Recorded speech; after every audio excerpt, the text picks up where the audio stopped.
Jelang perhelatan KTT G20 di Bali November mendatang, Kepolisian Negara Republik Indonesia sudah menyiapkan sejumlah pengamanan di Bali untuk mengantisipasi dan menindak potensi ancaman. Yang berikut kita simak perbincangannya. Pemirsa, Kepolisian Negara Republik Indonesia tengah melakukan sejumlah persiapan besar demi mewujudkan keamanan secara menyeluruh jelang konferensi G20 di Bali November mendatang. Sejumlah pengamanan di wilayah Bali sudah diperketat dan juga Polri telah menyediakan operasi khusus untuk mengantisipasi serta menindak potensi ancaman. Lantas sudah sejauh apa kesiapan pengamanan jelang G20 mendatang? Bersama saya di kawasan Bali Nusa Dua Convention Center telah hadir Asisten Operasi Kapolri, Irjen Pol Agung Setia Imam Effendi. Pak Agung, apa kabar Pak? Kabar baik, selamat pagi Mbak Evi. Selamat pagi Pak. Kita bicara soal perhelatan yang luar biasa, di mana Indonesia menjadi tuan rumah, menjadi presidensi G20 kali ini. Perhelatannya berlangsung juga di Bali. Sejauh ini apa dukungan dari sisi pengamanan yang dilakukan Kepolisian Republik Indonesia untuk perhelatan yang besar ini, Pak? Ya, KTT G20 adalah event internasional yang melibatkan 20 negara G20 dan akan hadir kepala negara beserta delegasi, menteri dan rombongan delegasi yang lain. Ini adalah perhelatan yang besar dan kita siapkan untuk bagaimana pengamanan dan kenyamanan serta keselamatan para kepala negara dan delegasi selama berlangsung KTT bisa berlangsung dengan baik. Kita menyelenggarakan operasi terpusat. Ya, kita laksanakan operasi terpusat karena kita melihat berapa potensi ancaman yang sifatnya global, baik itu ancaman teror, ancaman cyber dan yang lain, yang kemudian juga kita lihat bahwa kedatangan kepala negara yang sekaligus datang pada waktu yang bersamaan ini juga memerlukan kenyamanan dan kepastian bagaimana kegiatan kepala negara bisa berlangsung dengan baik. Dan tentu ini kita siapkan pengamanannya dengan perencanaan yang baik. Operasi terpusat ini melibatkan 9.929 personel.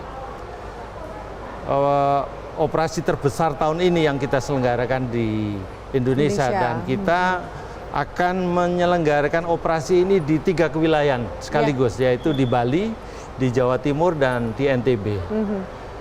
Kita ingin memastikan bahwa wilayah utamanya Bali aman. Sehingga kemudian wilayah penyangga NTB dan Jawa Timur juga kita amankan. Kita ingin Bali benar-benar menjadi area yang steril dari segala bentuk ancaman, gangguan sekecil apapun. Kita mengetahui bahwa karakteristik kegiatan ini sifatnya khusus, sehingga kemudian kita harus mulai mengamankan dari bandara, hotel, tempat kegiatan, dan kegiatan-kegiatan lain yang tambahan yang akan dilakukan oleh para delegasi. Itu kan sebuah pekerjaan besar, Pak Agung. Dan kesiapannya, kalau mendengarkan tadi penjelasan dari Pak Agung, sepertinya memang direncanakan secara matang sampai ke hal terkecil sekalipun. Salah satu dari proses pengamanan yang dilakukan ada tahapannya, Pak Agung. Mulai dari preventif, kemudian juga pengamanan saat kegiatan, atau bahkan kontingensi plan, atau hal kedaruratan. Boleh kita bahas soal preventif? Ini kan lebih baik mencegah, ya kan Pak? Dan proses mencegah itu pasti effortnya luar biasa, atau upayanya luar biasa. Apa upaya yang dilakukan untuk sisi pencegahan dari Polri sendiri? Sisi pencegahan kita mencegah 2 hal. Mencegah niat dan mencegah kesempatan. Preemptif dan preventif, kita sebutnya. Ini adalah pekerjaan yang tidak hanya polisi yang bekerja, tapi stakeholder, pihak-pihak yang lain juga mensupport kegiatan bagaimana upaya-upaya pencegahan ini kita lakukan. Kita mengetahui bahwa karena banyak pihak yang harus terlibat dalam upaya pencegahan ini, kita lakukan koordinasi, kemudian kita juga lakukan apa disebut dengan keterpaduan operasi. Keterpaduan operasi ini melibatkan semua stakeholder terkait dengan upaya-upaya pencegahan dan kemudian bagaimana kita menggelar personel, kemudian menggelar peralatan untuk mencegah. Kita bisa sampaikan di sini bahwa wilayah Bali yang satu pulau ini kita akan mulai memfilter segala bentuk ancaman dari pelabuhan besar. Ada sekat-sekat. Ada langkah-langkah yang walaupun tidak nampak mungkin, tapi sebenarnya kegiatan itu berlangsung. Sudah berlangsung. Ya. Oke. Ya, Kasat mata ya Pak ya. Karena kita ingin suasana kenyamanan ini menjadi yang utama. Artinya kondisi hijau itu terus kita pertahankan. Kalau kondisi hijau itu hanya beberapa polisi yang nampak sebenarnya, yang kelihatan mata, tapi sebenarnya banyak sekali yang kemudian sedang bekerja. Ini kita ingin supaya semua nyaman. Artinya tadi saya mulai katakan bahwa 3 pelabuhan besar kita antisipasi, pelabuhan Gilimanuk, pelabuhan Benoa, pelabuhan di Padang Bay ya, untuk yang ke NTB kita kelola untuk supaya kita mulai memfilter. Demikian juga pelabuhan udara. Peralatan kita untuk mengidentifikasi orang per orang dengan teknologi face recognition juga kita gunakan agar kemudian kita bisa terbantukan. Karena era yang sekarang era 4.0 rasanya peralatan-peralatan seperti ini sudah lazim dan kita gunakan untuk mengefisiensikan tugas-tugas kita. Demikian juga upaya-upaya bagaimana wilayah supaya tetap aman. Polsek, Polres dengan perangkat yang ada itu terus bekerja untuk kemudian menjaga ketentraman, kemudian masyarakat tetap bisa bekerja dan bisa beraktivitas dengan normal. Demikian juga utamanya kegiatan KTT ini berjalan dengan baik. Iya, Pak Agung, kalau tadi ini kita masih bicara preventif. Kita tahu bahwa banyak sekali delegasi kepala negara yang datang dan mereka juga punya standar keamanan sendiri. Bagaimana koordinasi dari pihak kepolisian Republik Indonesia dengan pihak pengamanan yang akan juga menjaga keamanan keselamatan kepala negara dari negara masing-masing? Tadi saya sampaikan bahwa prinsip keterpaduan yang kita dorong ke depankan yaitu bagaimana keterpaduan kita semua, unsur-unsur intelijen, unsur-unsur pembinaan masyarakat, demikian juga unsur-unsur pengamanan presiden dari masing-masing negara. Dari tim advance ataupun perwakilan negara yang akan mendatangkan kepala negara, hampir semuanya sudah berkoordinasi. Mereka menanyakan kesiapan kita, mereka melihat bagaimana apa yang sudah kita lakukan, dan kemudian kita sangat terbuka dan adaptif dengan hal-hal yang kemudian para tim event dari masing-masing negara ini meminta kepada kita. Dia ingin supaya momennya selama presiden nanti mengadakan kegiatan, diharap di setiap kerumunan masyarakat ada petugasnya, maka itu juga kita akomodir. Hal-hal yang lain juga demikian, itu teknis keamanan yang sangat detail dari mereka, kita jadi belajar juga. Ada hal-hal yang kemudian kita ambil bahwa kemudian standar internasional itu juga harus kita bisa pegang, bisa kita operasionalkan di sini. Menarik ya Pak ya? Jadi sebagai tuan rumah ternyata juga bisa belajar dari tamu yang datang. Dari sisi standar keamanan internasional ya Pak Agung. Nah tadi kita sudah membahas soal preventif atau upaya pencegahan. Hal yang juga menjadi perhatian adalah ketika sesuatu hal darurat terjadi, contingency plan. Nah itu apa persiapannya? Dan juga Pak Agung termasuk kategori situasi mana yang masuk dalam kategorinya ini, wah ini sudah darurat, ini harus langsung melaksanakan rencana action. Kita sebut dengan kontingensi. Kontingensi ini situasi-situasi apa yang kita sudah perkirakan berdasarkan data dan analisis intelijen yang ada, kita kemudian menyiapkan. Hal yang sifatnya tadi hijau, kondisi hijau terus kita pertahankan, namun kita juga menyiapkan operasi kontingensi. Kontingensi ini kita lihat ada 2 hal. Kontingensi yang sifatnya gangguan yang sifatnya umum. Itu kita sudah siapkan satu command center nanti untuk mengendalikan situasi secara umum. Demikian juga situasi secara khusus yang tadi kita sebut seperti ancaman teror, kemudian bencana. Nah, Ini yang kemudian kita secara khusus kita siapkan. Ada satu operasi yang kita padukan antara ring 1, ring 2, dan ring 3 untuk menghadapi ini. Semua punya tanggung jawab di masing-masing dan kemudian semua ada CB-nya. Ini kita CB itu apa, Pak? cara bertindak. Oh, oke. Semua jadi per ring itu sudah punya cara bertindak masing-masing dengan kondisi tertentu. Iya, iya. Kita ingin semua terbagi dengan baik, tapi juga terkoordinasi dengan baik, terkoordinir dengan baik. Hal yang kemudian perlu kita sampaikan di sini adalah terkait dengan kita kan negara yang ring of fire ya, banyak bencana kita. Ini yang kita juga siapkan. Diawali oleh BPBD sebagai penanggung jawab terkait dengan penanganan bencana, kita mensupport. Kita siagakan 1.500 BRIMOB on call untuk mendukung apabila ada bencana yang kita tidak harapkan. Ini lengkap dengan semua peralatannya, dengan dapur umumnya, dengan peralatan penyelamatan dan sebagainya. Kita sudah ada istilah kita TFG, Tactical Floor Game, untuk melihat kesiapan masing-masing dan mensimulasikan kebencanaan ini. Apabila terjadi bencana segala macam. Evakuasinya bagaimana, titik kumpulnya di mana, tim medis yang harus siap ada di mana, tim evakuasi gimana.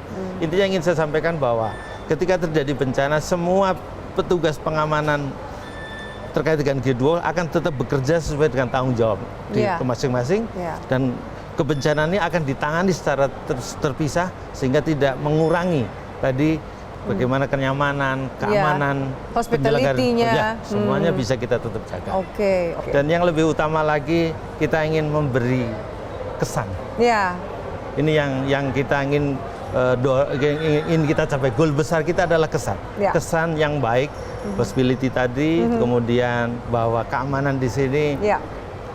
Iya, mohon maaf ingin saya sampaikan, sekelas dunia, Pak. Oh iya, sudah sampai standar global, standar dunia. Kita sudah mengikuti standar dunia dan kita bisa disandingkan dengan negara-negara yang lain. Oke, Pak Agung. Nah, menarik tadi penjelasan dari Pak Agung. Salah satunya adalah command center. Mungkin setelah ini kita bisa melihat seperti apa command center yang sudah disiapkan dari Polri. Pemirsa, Anda masih menyaksikan dialog khusus persiapan pengamanan KTT G20 dan saat ini saya berada di 91 Command Center ITDC Nusa Dua Bali masih bersama dengan Pak Agung. Pak, ini salah satu infrastruktur penunjang persiapan keamanan G20. Kita ini ada di Command Center. Apa yang dipantau dan fasilitas apa yang tersedia di sini, Pak Agung?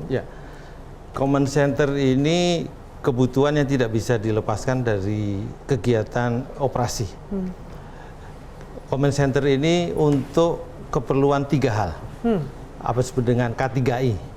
Komando, Kendali, Koordinasi, dan Informasi.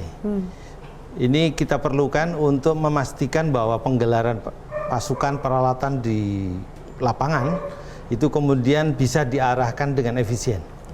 Maka peran K3I di Command Center ini kita maksimalkan dengan bantuan teknologi.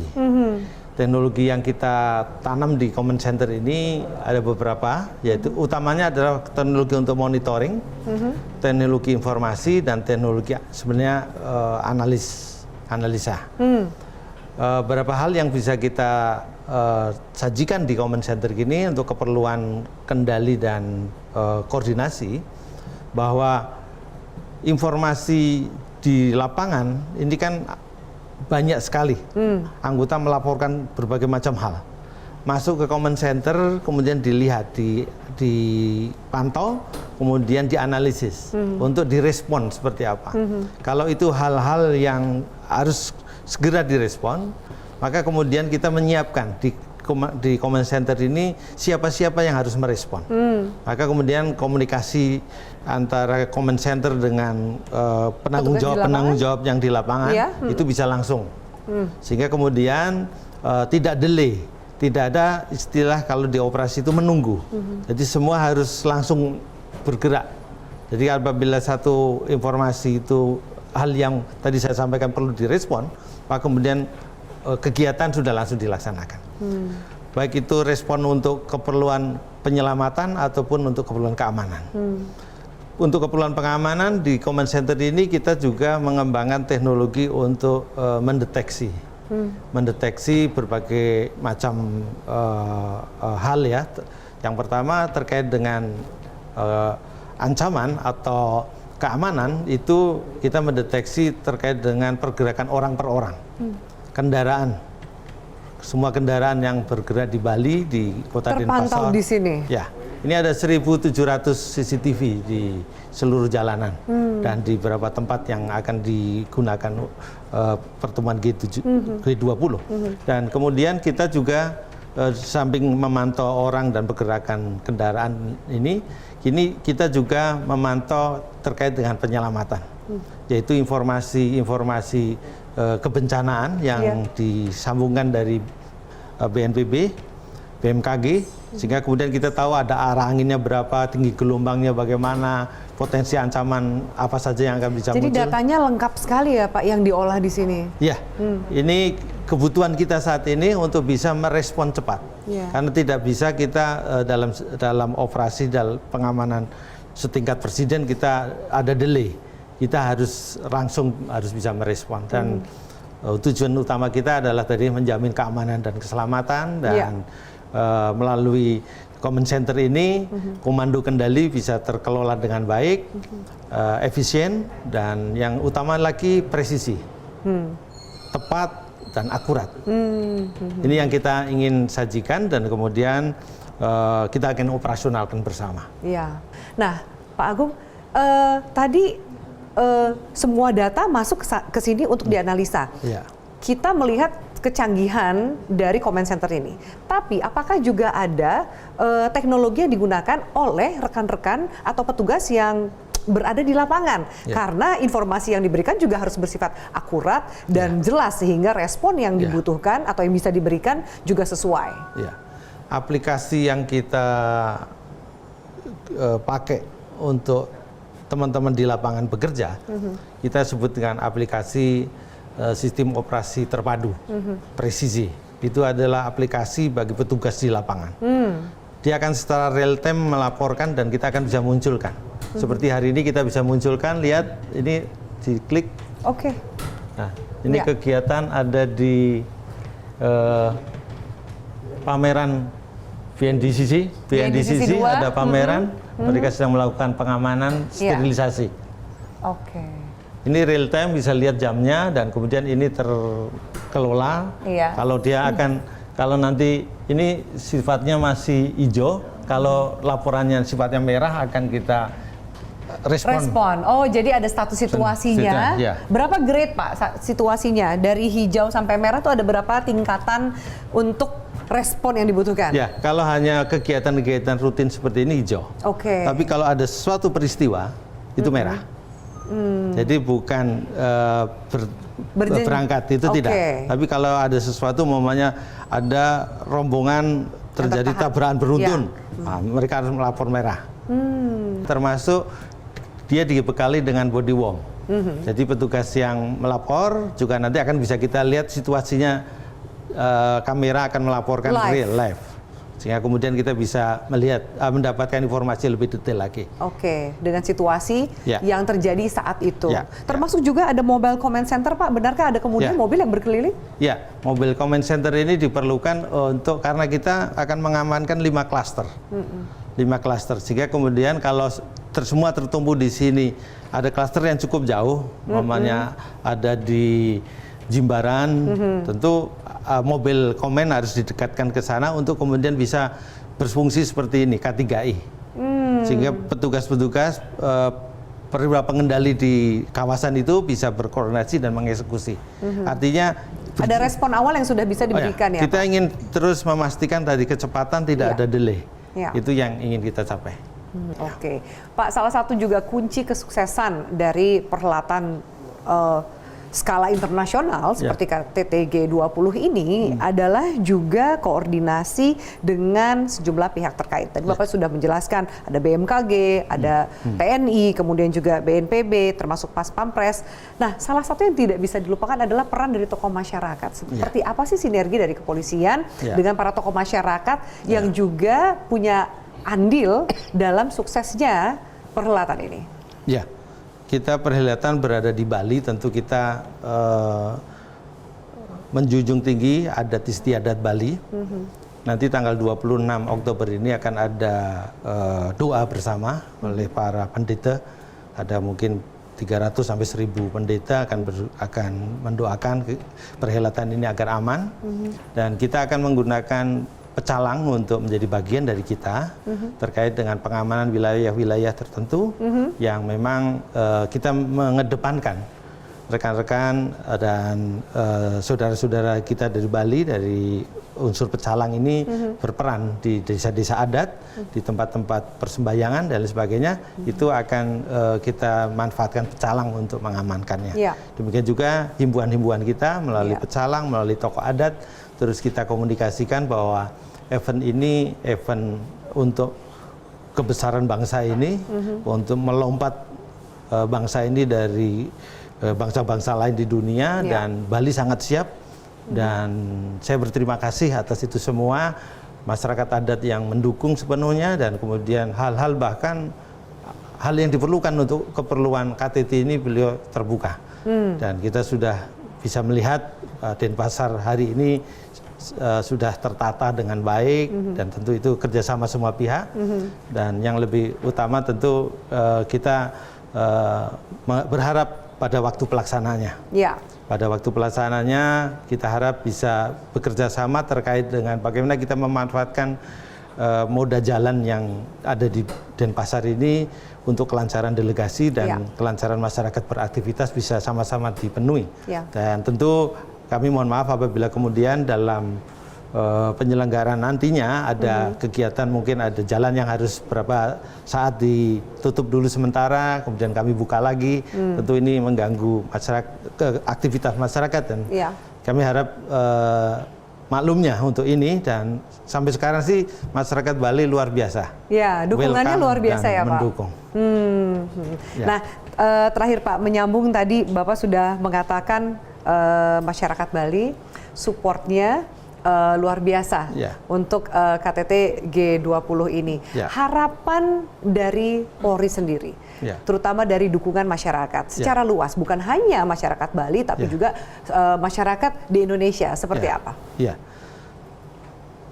Ini adalah pematik bagi kita semua. G20 mematik kita semua dari semua sektor, ekonomi, sosial, budaya, politik, dan lain sebagainya. Saatnya kita menggunakan pematik ini sebaik-baiknya, dan harapan saya semua paham bahwa akan ada lompatan-lompatan yang luar biasa pasca perhelatan G20 dengan KTT-nya di Bali ini. Dan tentu kita perlu mensosialisasikan dan masyarakat agar bisa memahami esensi dari G20 itu seperti apa, dan apa yang akan kita dapat dari G20. Semuanya pertumbuhan ekonomi dan lain sebagainya secara makro akan bisa dilihat nantinya. Tapi yang lebih utama kita berharap kita semua menjadi tuan rumah yang ramah, yang memberi kesan bagi semua kepala negara yang hadir maupun delegasi, sehingga kesan itu membuat semuanya akan datang lagi ke Bali dan ke Indonesia. Ke Indonesia. Oke, baik. Pak Agung, terima kasih banyak untuk diskusi kita, menarik sekali, dan kita harapkan kesiapan yang dilakukan dari sisi keamanan dari Polri bisa benar menyukseskan dan membawa harum nama Indonesia di kancah internasional. Terima kasih Pak Agung, selamat bertugas kembali. Terima kasih.